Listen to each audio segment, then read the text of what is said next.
มื้อนี้เราจะมาสอบเสียงวิชา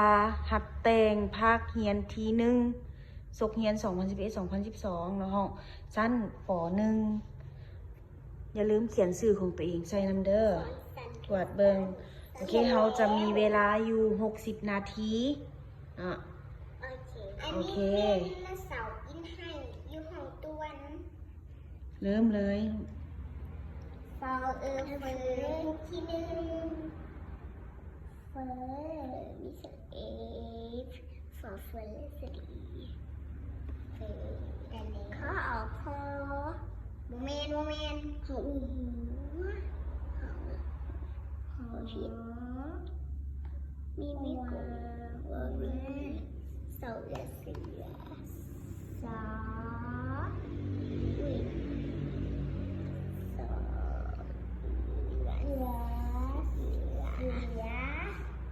จอดเยียเจียสอเยียเจียอันนี้จงจัดเว้าค่อยๆเดี๋ยวสิกวนสมาธิกันเวลาเสียงต้องมิดๆเว้าค่อยๆก็ได้ อันนี้ไม่เนี่ย Be quiet please ข้อที่2จงเลือกคำศัพท์ตื่นใส่บอลว่างนางปวดคำนี้หวีดีไปมีหอห้ามหาปูหา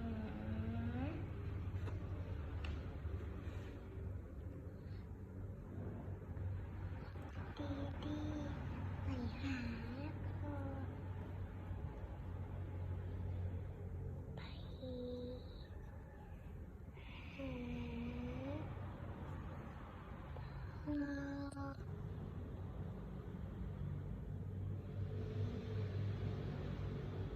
โอเค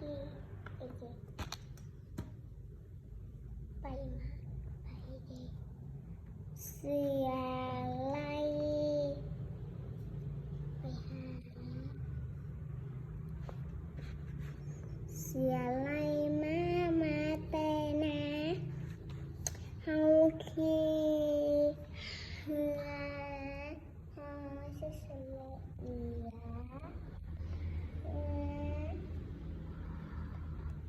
เฮาขี่เพื่อไปหาป่าน้ำพอ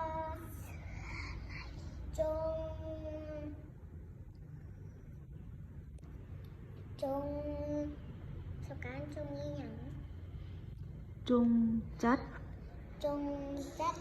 เรียนคำเป็นประโยคคิดหน้าบ่สการคิดหน้าบ่ เขียนดี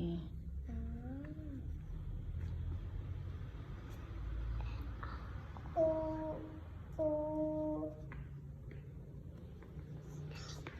เอา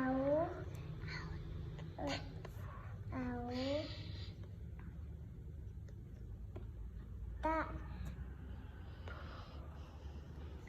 อูมาแล้วนี่เนาะมาตอนนี้ให้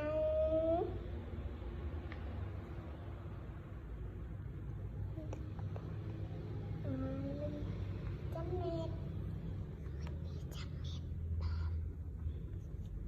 ให้มีกะ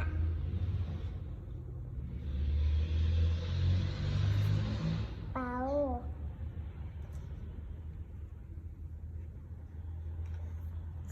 สีเอ้ย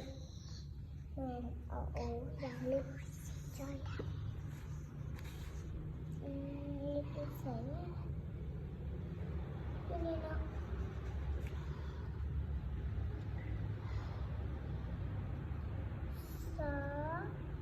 อีสีดำ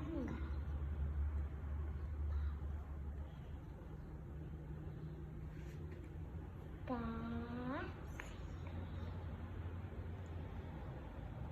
ยูเอ้ย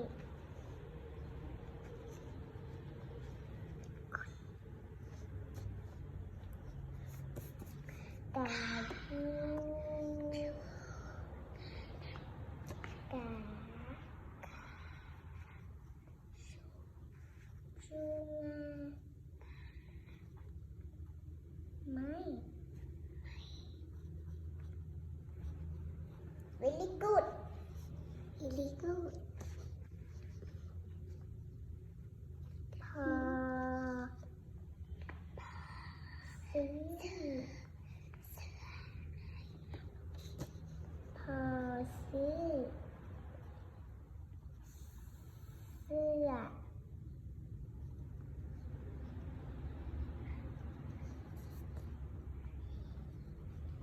ให้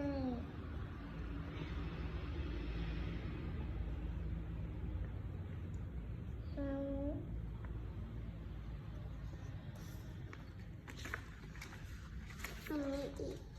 ติด อันนี้หอยที่สอง นี่ อ่านพร้อม พอซื้อที่ทำให้แม่ตรว ขอ จ อย่างนี้ขอที่สี่อ่านมึงดูจงอย่าง จงจัด จับ จงจัดพออูครู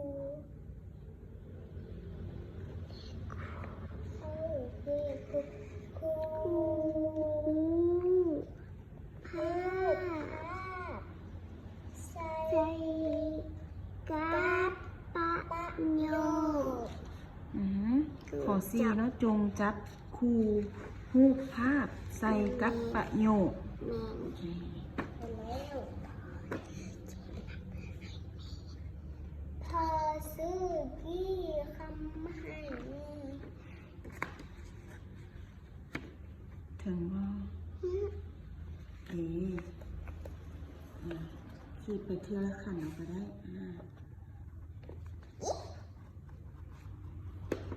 very good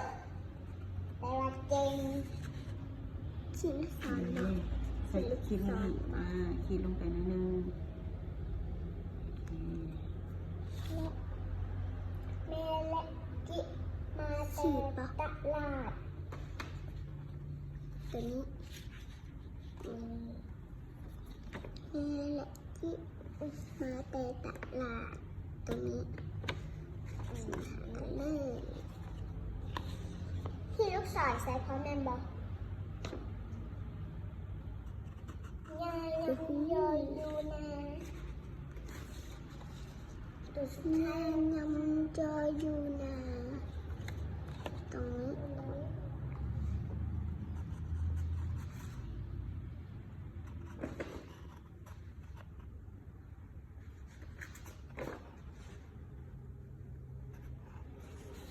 ท้ายแต่ประท้ายสิ